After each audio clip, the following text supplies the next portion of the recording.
What's up?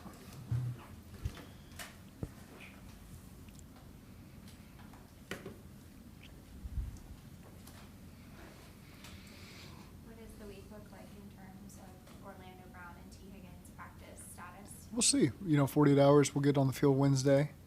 Did a walkthrough today. Everything was positive, but we'll take those guys day to day starting on Wednesday. Did they participate in walkthrough? They did, but again, walkthrough is pretty easy to participate in, so I wouldn't read too much into that, and we'll get to Wednesday and see where it's at. Did the soreness for Joe Burrow subside? How sore is he still? I didn't ask him how sore he was.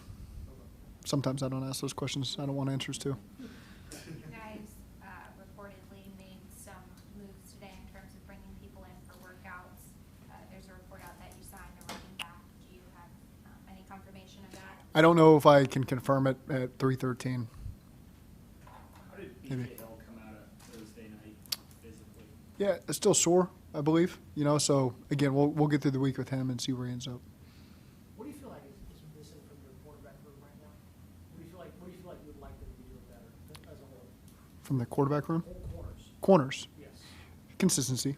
I think that's the biggest thing. That's how I felt last week, and that's how I feel today. Just consistency from snap to snap. Does Josh Newton have a chance to see more playing time? I think we continue to try to work in young guys as best we can, and when they earn playing time and where it fits the defense and offense, we're certainly open to the possibility of anybody helping us that can. And Josh has been a hard worker. I like his energy. I like how his approach, and young player, and so we'll just continue to work with him and see how it plays out. Is it hard to have consistency in that room when you guys are working so many different guys in and rotating?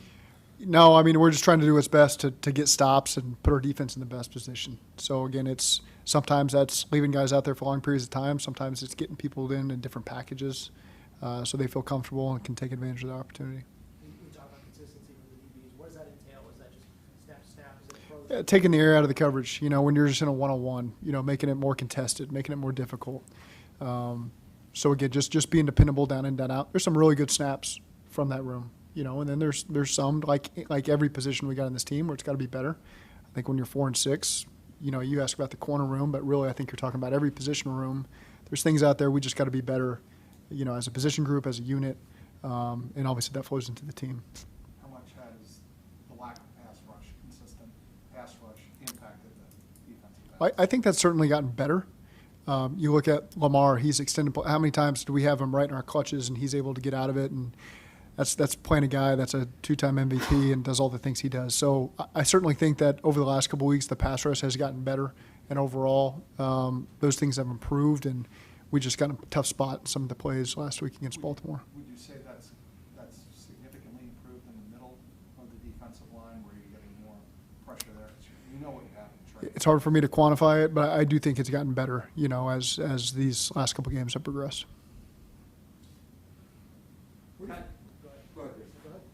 Kind of looking at this, the way the AFC is kind of unscrambling after yesterday. Do you go back, look at notes from maybe like a year like 21, had a bye, went out to Vegas, and was Yeah. kind of facing a similar team? I don't know if you look back at that. Yeah, it's probably a similar situation, at this point in the year, making a West Coast trip versus a team that's playing good football right now, and so it's a good test for us. We're in situations now where these games are getting more critical by the week. We got 7 more, but this is a big one. It's just kind of a one-game stand right now, and then we got the bye week after that. So certainly, like we do every week, turn all of our attention at the Chargers, and told our guys to get rested up this past weekend and be ready to work this week. And I like the energy we felt so far today on a Monday.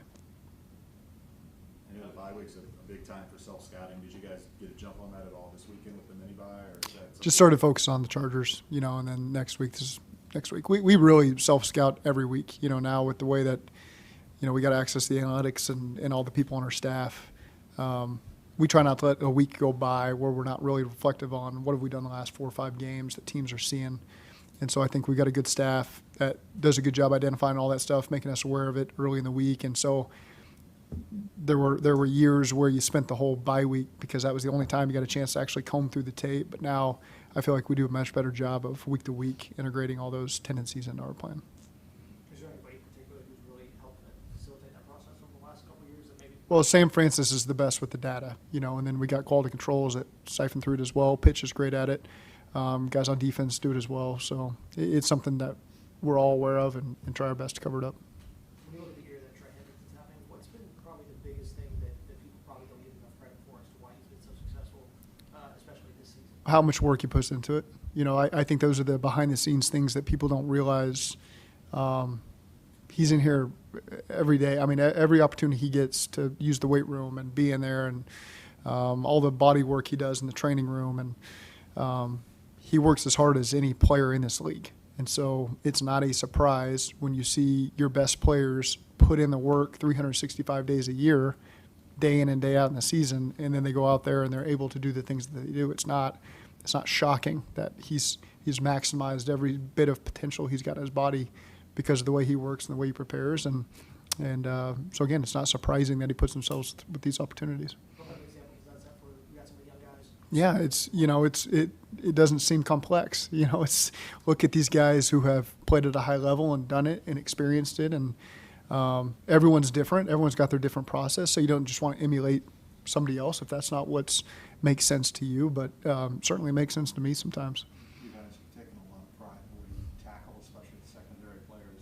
Guys in the defensive backfield have tackled the last couple of years. How do you evaluate the way you have tackled both in the secondary and overall? Well, I think there's been moments where we've done a great job against the run, and then sometimes where guys get away on you and you miss some tackles. So I think overall for the year, probably more missed tackles than we're comfortable with. I know that for a fact. But, I think we've gotten better against the run these last couple of weeks and do our best to minimize that.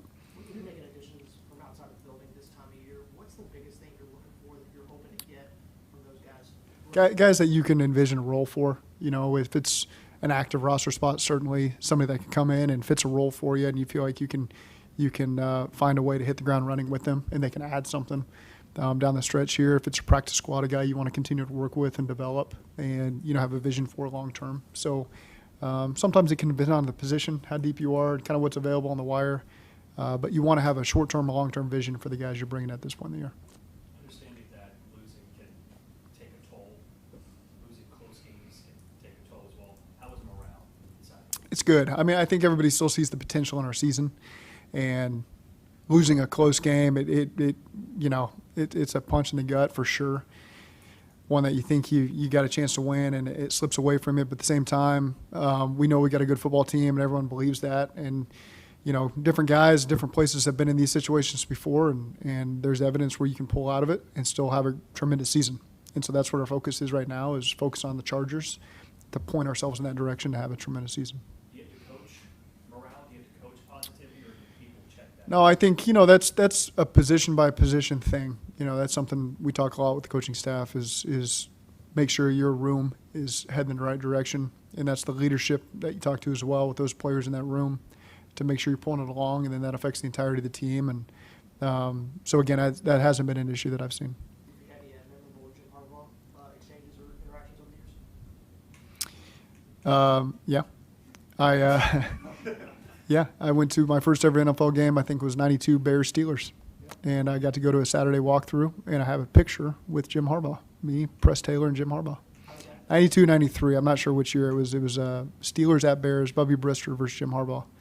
So I'm sure I think they retired Mike Singletary's jersey at the game. I think. Very shaky memory as a 9-year-old, 10-year-old, freezing. I remember just being, why are we here? I think was a question I posed quite a bit. So Jim wouldn't know that, but again, that was the first ever NFL practice and game I ever went to. Why were you there? My dad coached at Kansas State with a guy who was the strength coach at the Bears at the time, and so I think just my parents took me and my brother on a trip. We went to a Bulls game. We went to a Bears game. I don't know how long we were there. We stayed with Coach Reeder and his family, and his son's now on Cali's staff down in Tennessee. But, yeah, so we stayed with them, and he took us to a Saturday. It had to have been a Saturday walkthrough because I remember the fridge driving around a golf cart throwing snowballs at people. And we got a picture with Mike Ditka and Jim Harbaugh, the two people we got pictures with. When you look at what that Chargers team looks like on the gym, what kind of sticks out the most to you? They're tough. They're a good football team. They're well-rounded at really every position. And they make things really hard for you. They do a good job controlling the clock on offense, and defensively they're stingy. They don't give up explosives. Obviously, they've given up 72 points on the year. They're number one in about most of the categories that you see. So it's a great test for us. I know our guys are going to be really excited for the opportunity, and it'll be a tough road game for us. Does the picture still exist? Yeah. Yeah. Do you have it? I don't know where it is. Yeah. All right, I'll continue the story. When I was in Miami, the picture showed up at my house autographed when I was with the Dolphins. And I remember calling my mom saying, why do I have an autographed Jim Harbaugh picture? Which I don't know if he actually autographed it or not. It might have been somebody at the 49ers. My grandfather thought that Jim Harbaugh needed to know that the two kids in the picture are now NFL coaches. And so he kept sending it to the 49ers and was getting no response. And I'm sure a secretary, somebody eventually just signed it and sent it back. And so it shows up on my doorstep in Miami. And I remember calling my mom, like, what are we doing? And she explained the whole situation, which I understood. My grandfather's very proud and felt like, Jim Harbaugh needed to know. Like he hadn't taken a million other pictures with other kids before. So the picture exists. I don't know where it is. It's probably my parents' house in Norman. But when you get a picture like that someday, you'll go, oh, that's really cool. You're probably right. Yeah. Yeah. Is Harbaugh ever relayed the Bengals information or not? No, I haven't. I've never interacted with him since that moment in person. When you were evaluating quarterbacks in the 2020 draft, what were your thoughts on Justin Herbert? Well, we had him at the Senior Bowl, so I was great person. Really picked up the offense fast. I thought it was very complicated at that point, but really impressive week with him. So again, no surprise to see him having the success and leading the team like he has. That is not surprising at all, based on everything you learned about him at Oregon, the way you interact with him over the week at the Senior Bowl. Again, really impressive player, and obviously having a tremendous career. Why do you think that quarterback class as a whole has been so successful? And when you look at the guys up and down that draft, you've got a lot of successful guys. Why do you think that's been the case? You got to remind me. I've been focused on Joe, Tua, Jalen. Yep, those are the big four. Yeah. Second deals. I can't pinpoint that for you. It's obviously very talented, very driven players. Not that other classes haven't been. So it's hard for me to compare against the other ones. What's Jordan Battle shown you in recent weeks? Yeah, it continues to improve. And again, just maximizing the opportunity he's getting.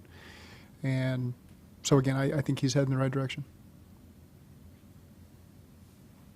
Thank you.